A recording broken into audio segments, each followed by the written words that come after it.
Like, oh my god, I'm Heathers.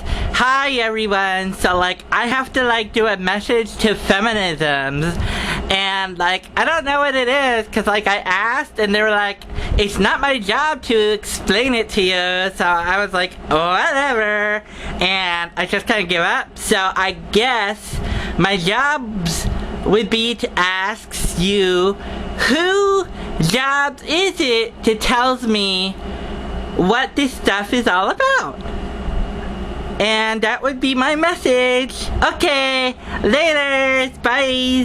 And don't forget that the goddess Venus loves you. Now here's the pesky skeptical guys, Dan Green, and he's gonna do a video that's really long about some article or whatever. So what a loser, you know what I'm saying? Later. Converted man here? It's the Converted Man.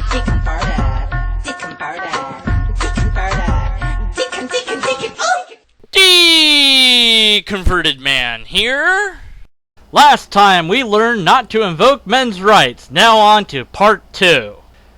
And we're still on men's rights, so as this video aptly puts it, when someone's house is on fire, you don't tell them that people also die from drowning, you offer them a hose. Or you call the fire department? If you have a hose, why aren't you helping to put out the fire? That's a bad analogy, no matter how you break it down. Okay, so going back a bit, we're talking about when the person invokes men's rights, and what this article is in essence saying is, that's shifting the topic. And you're not allowed to do that.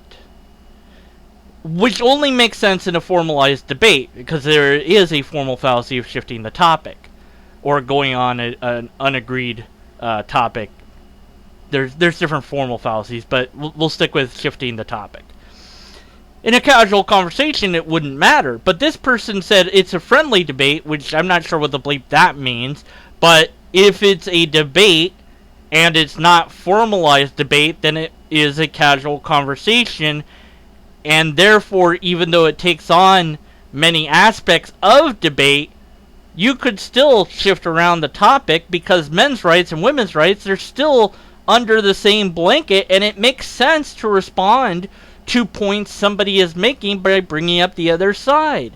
If it was the other way around, you totally would be saying it's okay to bring up women's rights. If this was a men's article where it was talking about how to defend men's rights to a woman, and it was written in the same vein, and this person was responding to it, I have no doubt that they'd be like, well, you have to let women talk about women's rights now. It's not fair that you only get to talk about men's rights. So now again, I don't know this person, so that's a speculation, but I think it's a fair one, given everything we've read so far. And I also would submit that unless it is a formalized debate, shifting the topic is totally fine. So if this guy, gal, whoever the bleep this person is that wrote this, if they're saying don't have a debate, then they can't complain about this formal fallacy. If they're saying have a debate, then fine, they can complain about this formal fallacy. But then you would have to add some sort of allowance for rebuttal that contains this if the opponent wants to. That would happen during negotiation dialogue of the debate itself, but nonetheless, it would be a totally different article, because it would actually explain how to do debate, which this article isn't doing. I don't know what it's like to be a man, but since our society depicts males' perspective as default and universal, they are far more accessible to us than those of women, queer gender people, and others whose experiences are erased. Men and other privileged groups have a lot to gain from listening to these symptomatically silenced voices. How to respond? You shouldn't have to statistically prove your oppression. But if you're going to try to convince somebody who is dismissing your lived experience, it might be helpful to have some statistics on the wage gap, underrepresentation of women in leadership positions, or sexual harassment up your sleeve.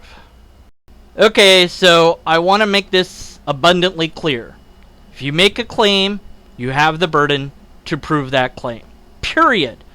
No ifs, ands, or buts. Yes, extraordinary claims require extraordinary evidence, but nowhere does it say that an ordinary claim doesn't require anything at all. No, it would require ordinary evidence. Now, not all things that somebody says are going to be subject to skepticism, necessarily. Because in our ordinary, casual conversation dealings, we assume innocence until guilt is proven. If somebody says, I ate dinner last night, there's really no reason to think that they're lying to you. If they are, whatever, who cares? If you find out, then you learn to not trust them as much because they're a known liar.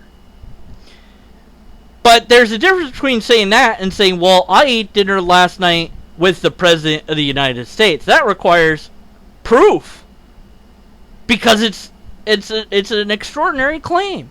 Now, if I have a business that I'm working for, and I say, well, I had dinner with the president of the company, well, that's more mundane than the president of the United States, but it's still something that you could be skeptical about and want some proof of. And if I can't give you any proof, like, well, I did, I can't prove it to you, then you can be skeptical of it. And I shouldn't be upset or offended that you are skeptical of it and be like, okay, maybe I could call him or her and have them tell you that I had dinner with them or whatever if I really want to prove it. Or if I don't think it's that important to prove it to you, then I'm just going to like, okay, whatever, don't believe me, I don't care.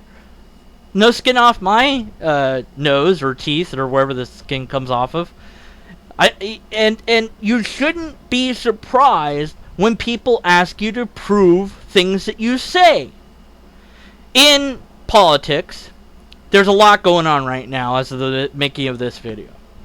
You know, of who did what and who's not releasing what transcripts, yada, yada, yada. We want proof. Before making a claim about somebody and saying that this person should be in jail or whatever, we want proof of that. We have to have proof of that. Because without it, we're speculating and that's it. We're guessing. When we have the proof, then that's different. Everything changes. When somebody withholds something that could prove something good or bad about themselves, that does look suspect. That does look suspicious. And so you have a right to be a little bit more skeptical of them than you would otherwise be. So if somebody's supporting a political candidate that isn't releasing certain things, is making an argument that they're a good candidate, and you bring up that point, well, they haven't released this thing, so I'm a little bit, skeptical about them being honest, because if they have no problems, what's the problem with the releasing this? Unless they think that it's going to reflect badly on them, why would they hide it? I'm speculating, but the bottom line is, if they're so honest and straightforward and great, then it would seem to me that releasing this would be no big deal. And if they don't counter that point in a logically coherent manner, you have every right to continue to be skeptical of their favored candidate. Because they're unable to prove the point that there is some reason why they didn't release it or won't release it, or maybe that they don't have to release it. And that might be trivially true. It might be that there's no law that says they have to release it, but it might be that by saying, hey, release this, and them not doing it, it does make it seem fishy. And so to just clear the air and unmuddy the waters, they should just do it to get people to be quiet. And then they have one less thing to complain about. So, again, you could go back and forth with this sort of argument, or you could just say, look, you haven't provided the proof isn't there, and that's it. And they'd be like, well, you're right, I guess you have to be skeptical. Or they would go look for that proof, whatever that proof might be. But you still have to offer an argument, you still have to provide burdens of proof. So if the person making the claim that they have nothing to hide, and then you bring up, well, but they haven't released this thing, well, then they do have something to hide. By speculation of suspicion. If they really didn't have anything to hide, they would release X, Y, and Z. They don't release X, Y, and Z, therefore they might have something to hide. They might not, but it's really weird that they're not releasing this. That's all. I'm just saying. So, no matter what you're talking about, no matter what the claim is, you need to prove it. Now, way back in the day with Steve Shives, I used to call him Steve Shines, but he got too dim for me. Okay. It's just because I can't say names. He said that MRAs are a racist, bigoted group. And I said to prove that. And he said, well, quick, prove that the KKK is racist. Well, if that was something that somebody asked for someone to do, it would be remarkably easy to prove that the KKK is racist. And it wouldn't take much to show that, would it? So it is possible to prove that the KKK is racist. Therefore, it should be possible to prove that this other organization called the MRA is racist. But if you're not willing or able to provide that proof, then your claim is one that must be one that I and the rest of us are skeptical of, because you failed to meet your burden of proof. It is totally wrong to say that you don't have to prove, or you shouldn't have to prove anything at all. I don't care what it is. Yes, you do have to prove it. That's how logic works. That's what skepticism is about. And if you don't want to prove it, then you are part of a religion, or you are part of a cult thinking echo chamber, and I don't know what we want to call it, but it's something that I don't want anything to do with. So get some critical thinking going, and stop telling people bad ideas like this, so that I don't have to continue to be skeptical of the things that you people are talking about. Accusing feminists of paranoia. What it sounds like. You're just looking for sexism. Are you sure it's not confirmation bias? You're nitpicking my language. You're reading too deeply into it. If you strip these comments down, the accuser is implying that, as a feminist, you are paranoid and incapable of being objective. After all, if you're thinking critically about the issues our society faces and looking at the media skeptically and questioning people's assumptions, how could you possibly be trusted to accurately report events or to say anything perceptive, right? That's a weird, malformed paragraph. Similar to gaslighters, those who accuse feminists of paranoia act as if you walk around wearing sexism-colored glasses so that you can criticize everyone around you for being sexist. Or perhaps people are just being sexist. How to respond? You shouldn't have to prove that you're not making things up. But as with men's rights activists, having some statistics handy can be helpful if you're up to the challenge. Yes, you have to prove everything. Period. And it's interesting that last time you gave a bunch of links, and I only clicked one of them, but I didn't see any statistics, so I think that they were bad citations. But nonetheless, you don't give any citations or any help this time? I thought you were trying to help them to know how to respond, and yet you give them nothing this time. That's not right. But seriously, you're being paranoid. There isn't sexism everywhere, and when I've heard a lot of feminists say patriarchy this, patriarchy that, it does sound like a conspiracy theory, and it does seem a little paranoid. Now, not all feminists say that, but when they do, and when they're the loudest ones, and when they're the most in-your-face ones, and you see it and hear it a lot, you start to think, well, maybe this is what all feminists think. And if that article's trying to teach somebody how to defend feminism in a better way than what we see, then they should be equipping them to do that. And to respond with, you sound paranoid by, you know, I might be paranoid, but here's the facts and figures and data. Let's see if I am indeed paranoid. And if you have the data, then my objection, my complaint that you're paranoid is gone. Well, there's the facts. You proved you're right. You're not paranoid. I really see what you're talking about now. Invoking human solidarity. What it sounds like. We all bleed the same color. We should think people as people, period. Because your testimony of the oppression and discrimination you have faced does not fit with this person's picture of a genderless, raceless, classless world, they will outright erase and deny it. I personally would have avoided the word testimony, but that's just me. It's kind of a nitpick, but I'm just saying, testimony? Really? That's what we're going with? Your testimony! Testify!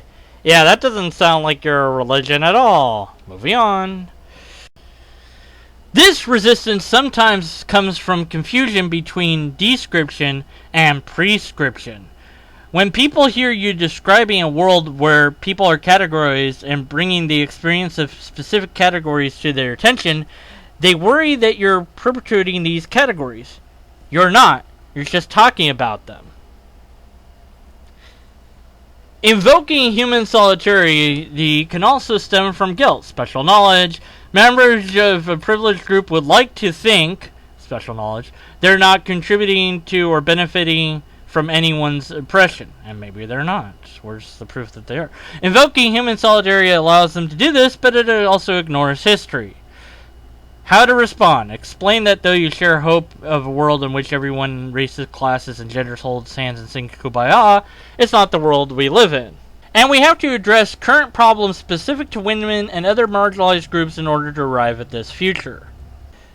But we all are human. That's not being negated, and that's good. So that's a positive.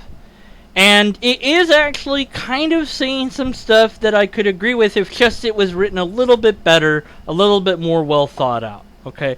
The proper way to respond to somebody that says, well, we're all human, would be, yes, that's true, but I want to address these issues, and these issues are about this specific group of people that's based on gender. And that's unfortunate, but that's what I want to talk about. There you go. No sarcastic retort there, because the end says, here's how to respond. Sounds awfully sarcastic to me. You know, we're all going to sing Kumbaya. I mean, come on. You don't tell people to say something like that. Come on. And then I would ask to feminists, another sentence that somebody could ask would be, well, if you're really going after equality, then shouldn't we get rid of International Women's Day, Black History Month, and all these other whatever months or days that celebrate genders or race? If we want total equality, then no day at all should be to recognize people for those reasons. That if we're going to celebrate people, that it should be based on their accomplishments, not their race, not their gender. And even Morgan Freeman, for example, not to appeal to novelty, but he did say this about Black History Month, that he thinks it's stupid, that we shouldn't celebrate him because he's black, but because of what he's accomplished. But I get the feeling like that feminists would totally crush me for even suggesting that, and that their response would be, no, they've been oppressed, you're just helping them be more oppressed. We have to raise them up, as if, like, what are we going to do? Give everybody special privilege that's been oppressed for however long? So, for a certain amount of years to make up for the fact that they were oppressed, and then at the end of all that time, then we'll just totally hand over the power back to everybody so we can all be equal, even though that's totally not what would happen, but we'll just pretend that that's going to work. Is that what we're trying to do? Or are we really aiming for equality? Because I don't see an aim for equality. I see more akin to raise up those that have been marginalized, even if they haven't been marginalized, and give them special privileges in order to equal out that they've been crapped on before. And if that's what this is, and I think a lot of people have walked away from feminism feeling like that's what it's about. If it's not about that, you're certainly not teaching people how to respond to people in a way that will explain to them that that's not what feminism is about. That feminism is trying to get to equality in this, that, or the other way, and therefore, then a feminist should be totally okay with the idea of getting rid of International Women's Day or Black History Month or whatever. Because if we really want equality, then that's what we would have to do. So it's one or the other. You can't have it both ways. Citing science. What it sounds like. Men are better at math. Women are more emotional. You know the drill. Studies on differences between men and women abound in the media, but many are based on dubious evidence or don't justify the inequities that sexists use them to support. It's important to remember that culture shapes our brains and behaviors. Rather than using studies on gender differences to prove that men and women should be treated differently, we can use them to eliminate the unequal treatment that contributed to these differences. For example, some fascinating psychological studies have shown that parents perceive and treat boys and girls differently from infancy. And even when they were actually observing boys dressed as girls, adults still perceived the girls to be more social. Wait, you mean when the boys were dressed as girls, they perceived them to be girls and thus then be more social? Wasn't written very well or clear from what you wrote. Oh well. They also underestimated their daughter's climbing abilities while guessing their son's accurately. These different perceptions, which come into practice immediately when parents hold their children differently at birth, become self-fulfilling prophecies.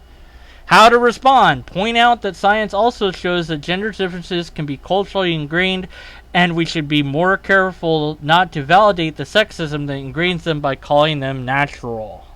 You can also mention that even when gender differences exist on average, there's a ton of overlap. In fact, there's more variation between different women than there is between the average man and the average woman. Ignore science, everybody! Screw it! Whee! Okay, maybe that's too much. Maybe that's too far. It's not really saying to ignore science. It is saying that there's speculation about these studies, really. I haven't clicked that link, so if you want to click that link and you want to prove Deconverted Man wrong in the comments section, then that link better lead to a ton of data that I'm unaware of, that goes against all the data that I am aware of, that have shown that men and women are different biologically, physiologically, mentally, genetically, etc., etc., etc. I know of a study that they did with primates, where they put toy cars and dolls in the enclosure, and the boy primates went to the cars, and the girl primates went to the dolls. They weren't signaled to, they weren't told to, they just did it on their own. And sometimes the boys would play with the doll, and sometimes the girls would play with the car, but averaged out, it was the same bell curve that you would expect to see in boys and girls. It's the way it is. Treating people differently is because they are different. But there's a difference between that and saying, no honey, you're not allowed to climb that tree because you're a girl. There's a huge difference there. That is sexism. Saying, no, you can't do that because you're a boy, or you can't do that because you're a girl. That would be sexism. I want to show you something. This is my baby doll that I was given when I was very young, and you can see that it's old because it's kind of dirty and stuff. And I was given this by my mom with the intent that I would learn how to nurture and care for a child, or even just be able to have a doll to play with. And now I'm sure that this is not necessarily anything spectacular. This is an appeal to a minority of one. This is my personal experience, so it doesn't really add up unless I had lots of guys that were given dolls to play with and to have. This wouldn't really mean much of anything. But my point here is that when given access to a doll, as I was, to play with, I spent some time with it, but I favored my other stuffed animals more. And I played with my other toys far more But still, I learned how to, you know, hold it correctly and hold the little baby right. And I think that, you know, I learned something by having this doll. And just from the fact that my mom would even think that it would be important that I have a doll to play with might mean something in and of itself. Generalizations often ignore other factors such as race, class, and cultural upbringing, not to mention they erase trans people by conflating gender with chromosomes. Really? Discussions about gender differences can be useful, but only when they are contextualized within the culture that produces them and acknowledge the other identities gender intersects with. What the bleep are you talking about? No! The data is the data, period, okay? Whatever it says is what it says, and there's studies about gender trans people as well, and we can learn something about their chromosomes, and it does tell us if they're more man than woman or if they're equally both, and that doesn't erase trans people. It just objectifies what things are. Anyways, moving on. Building straw women. What it sounds like. Are you saying that women are superior? Nope, didn't say that. Are you saying men aren't victim of domestic or violence or sexual abuse? Nope, didn't say that either. Are you saying that women and men are identical? Can't recall saying that one either. How to respond? Nope, nope, nope, didn't say any of that. If you have to ask what I'm saying, it's probably not what I'm saying. So just say when somebody strawmans you, and it's straw man, not straw woman, but whatever, just... That's not what I said. You're strawmanning me. This is what I said. Let me clarify and say it a different way, slightly. And if they keep strawmanning you, then okay, you can be done. And as far as saying that if you have to ask, that's what I'm saying, it's not what I'm saying. No, that's not necessarily true. I might be trying to ask you for clarification of what you said. So that's a bad way to tell them to respond to people doing a straw man. Just look, if somebody does a straw man on you, say, that's not what I said. Here's what I said. Go look back at what I said. That's what I said. Here's the text of what I said, or here's where in the video I said what I said. Or, what I usually do, if somebody's talking to me about a video I've done, I'm like, what time index did I say what you're talking about? And if they don't give me that, then I assume that they're making a straw man of me because I don't know what they're talking about. So... just you're done at that point. These tips are all well and good if you want to go there, but remember, it's not your job. It's not your job. It's not your job. It's not your job. It's not your job. It's not your job. And they broke Deconverted Man. So, blah blah, more stuff. Just words on the page, and I don't like it. I hate this article. Just end the video now. It's full of logical fallacies. This isn't how to tell people how to argue, and it sucks. Goodbye.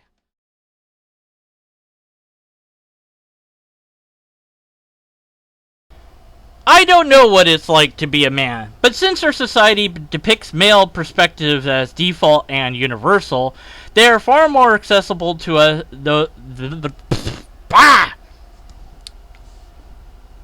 Okay, that's gonna be in the blooper.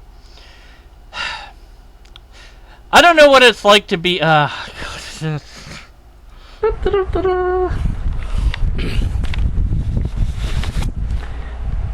Cuckoo, caca, cuckoo, caca, wake up.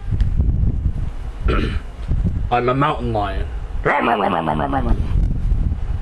I eat babies. That's what I do. Must be an atheist mountain lion. I'm still alive! Because I'm Satan.